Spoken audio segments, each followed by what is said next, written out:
আমরা এখন চলে যাচ্ছি বানেশ্বর বাজারে আম কিনতে। তো রেল স্টেশন থেকে বের হয়ে আমরা প্রথমে নাস্তা করলাম, এখন যাচ্ছি আমরা আম কেনার জন্য। শহরটা খুবই সুন্দর, গুছানো, পরিপাটি এবং পরিষ্কার। সকালের সুন্দর ফ্রেশ একটা ওয়েদার এবং একটা এনভায়রনমেন্ট, বাতাসটি অন্যরকম। লিটারেলি আমার একটু ঠান্ডা লাগতেছে, মানে কেমন যেন একটু অন্যরকম একটা ফ্রেশ এয়ার পাচ্ছি। খুবই ঠান্ডা আর খুবই গুছানো একটা শহর। আই থিঙ্ক রাতের শহরটা আরও বেশি সুন্দর হবে। আমরা রাতের বেলা ঘুরতে বের হবো, তো দেখা যাক কি হয়।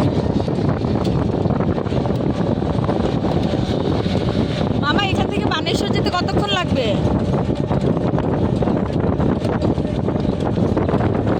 বাসে বাসে গেলে কতক্ষণ?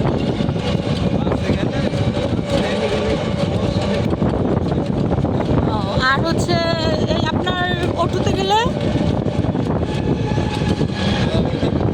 আধা ঘন্টা। আচ্ছা, রাস্তায় যদি জ্যাম না থাকে তাহলে আমরা 30 মিনিটের মধ্যে পৌঁছে যাবো, আর যদি জ্যাম থাকে তাহলে